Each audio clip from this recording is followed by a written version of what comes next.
Hello my dear learners, welcome to my channel. My name is Namita and today's topic is how to think in English. Well, this is not for the first time that I'm talking about thinking in English on my channel. I have talked about it in many of my previous videos. So certainly thinking in English is very important, but why? Now, those of you who are working on your spoken English for quite some time already know that this is a big problem that you're facing.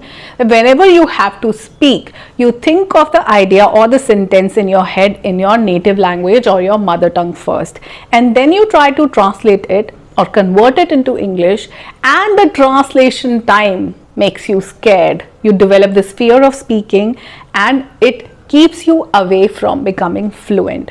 Now just imagine if we remove that translation time completely, then how the words will start flowing out of your mouth, how easily you would be able to speak. That's the idea.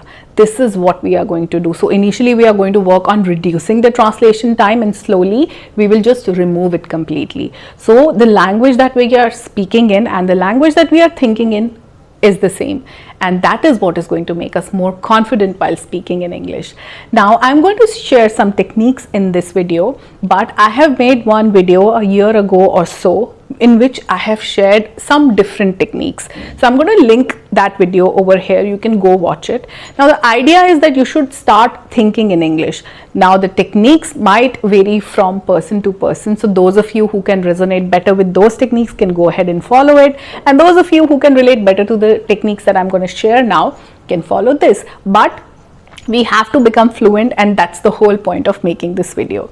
Now, all of us watch movies, listen to music, listen to podcasts, consume content on social media, YouTube, everything. You just simply have to switch your movies, your music, your podcasts and the videos that you're watching into English. With movies, start watching English movies with your subtitles on, and that will help you understand the dialogues better.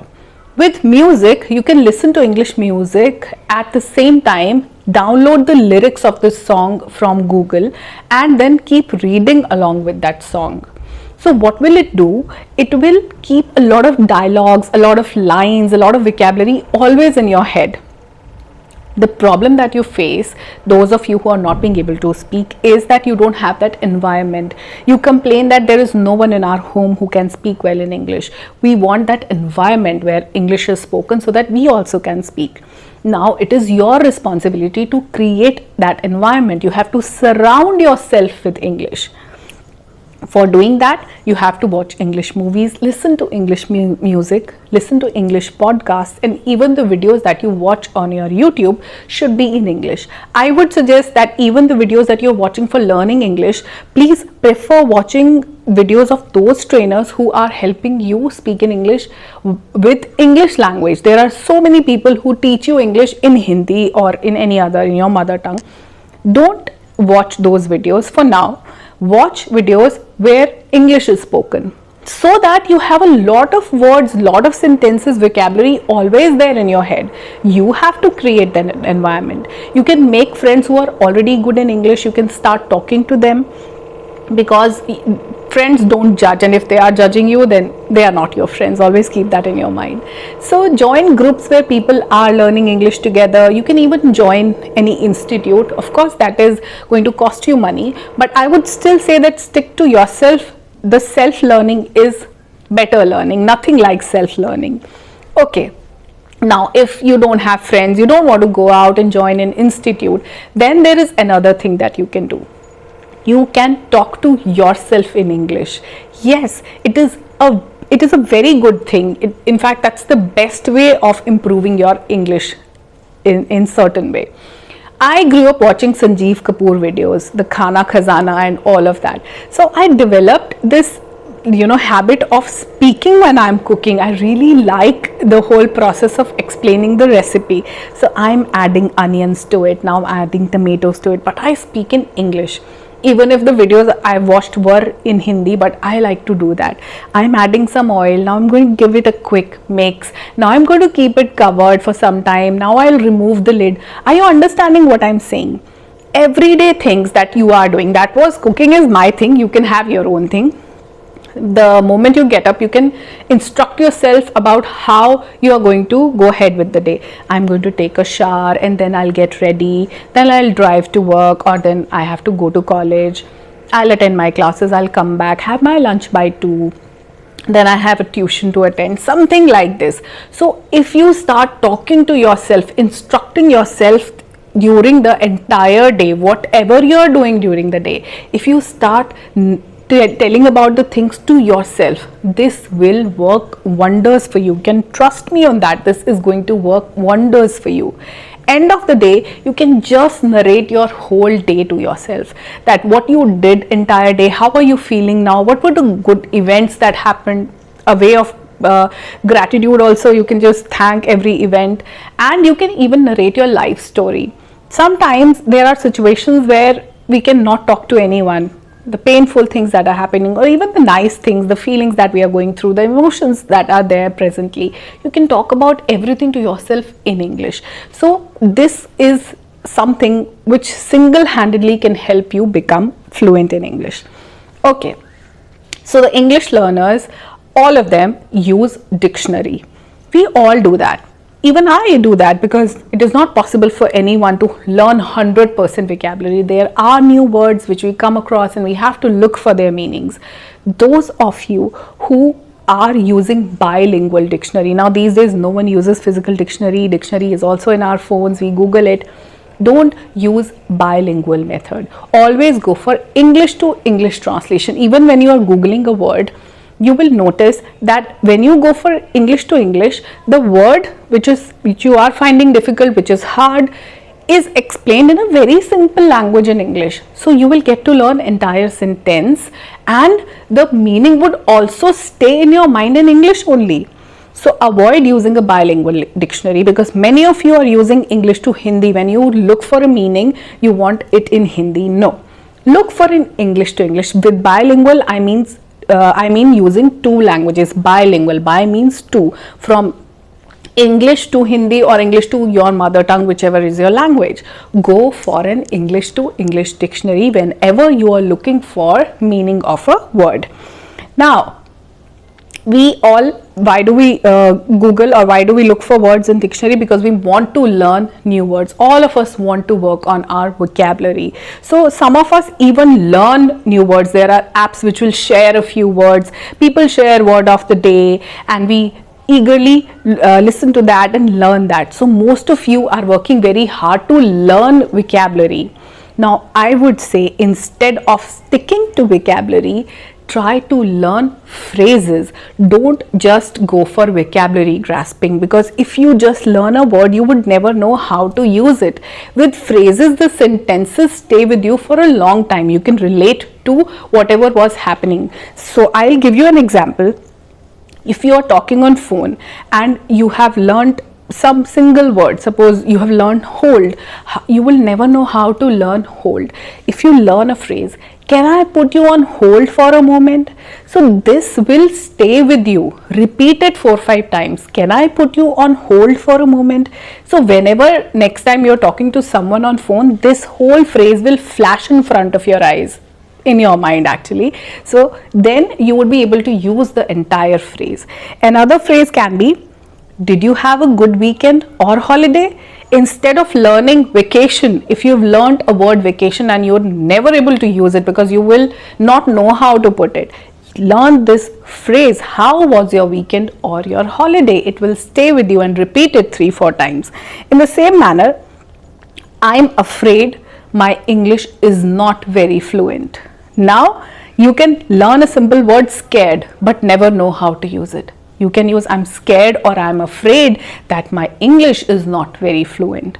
You can relate to this one also. I'm afraid my English is not very fluent. Keep repeating it. The whole phrase will stay with you. If you just stick to words, you will never put the words into sentences. You would not get a chance. But if you learn phrases, you can use the phrases as it is into your conversation. Another phrase, just for example, would you like to have a dessert after dinner? Now, if you learn dessert, you will think, I don't know how to use it. If you learn the entire phrase, would you like to have a dessert after your lunch? Would you like to have dessert after your meal?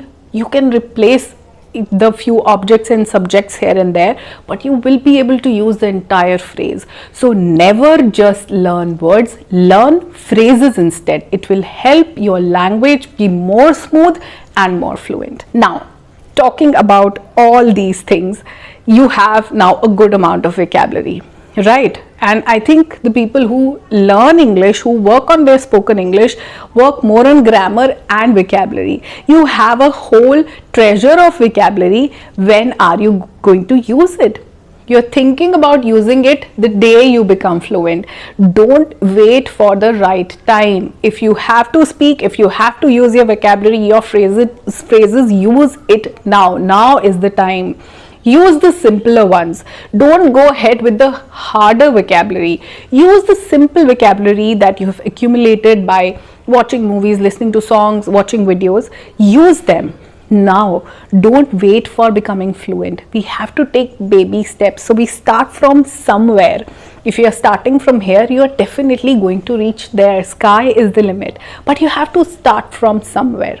So don't wait for the right time. Practice is this only. When I say keep practicing your English, it means that use whatever you know. The simpler words, the simpler vocabulary, even the simple sentences. In fact, keep it simple. At the learning stage, it's very good that you're keeping it simple. If you get into making your language complicated and very high end and using difficult words, you will be confused only. So keep it simple and use all the vocabulary that you have accumulated, all the phrases that you have learned. Use them now. And the last thing that I'm going to talk about is, and I keep talking about it all the time, never stop reading. Reading is not something which is just limited to your school and colleges, that you've acquired some degrees or you've passed your school, now you don't need to read. Reading is it should be a part of your life. It should be a habit. Reading is something which can help you grow as an individual, not just your English, but in many areas of your life. So keep reading, keep a book by your side. If you are someone who loves reading novels, stories, narrations, go ahead. But for your life and to keep yourself motivated, I would say go for some self-help books, the motivational books which can help you in other areas of your life as well. So read. Now reading should be incorporated into your routine like an exercise. Just the way you decide to go to gym, just the way you decide to go for walks, in the same manner decide to do reading. Tell yourself that I have to do it as an exercise. Every night before going to bed, I'm going to read at least 2 pages. Start with 2 pages, then move on to 4, then 6, and once it is a habit, you would never be able to read a book. It will be a part of your life. You would not feel good the day you don't read. Now reading is magical in every way. It helps you sharpen your brain, it helps you strengthen your imagination and have a very good fluency on your English. When you are reading, read aloud. That's the trick. Read aloud. Whatever you're speaking, just keep speaking it. It will train your brain and your ears to listen to you speaking in English. So read aloud. Make sure that you speak all the dialogues, all the sentences, whatever you're reading in English aloud. You are reading English books, of course, when you are working on your English, so you have to read English books. Don't read Hindi books or any other kahaniya and novels. Read and read aloud. That's the trick. If you follow these very simple things and make them a part of your routine, then no one can stop you from becoming fluent. I can assure you, your fluency is just a few months away from you. I would not say that become fluent in English in 21 days. No, it is a process and it takes time. With baby steps, working gradually and practicing every day can help you become fluent in 3 to 4 months. So do this process yourself. Even don't go for any external help. Self-learning is the best learning. Keep practicing. Make English a habit in your life and surround yourself with that environment, and you are going to be fluent and confident very soon. I'll see you in my next video. Take care of yourself. Bye bye for now.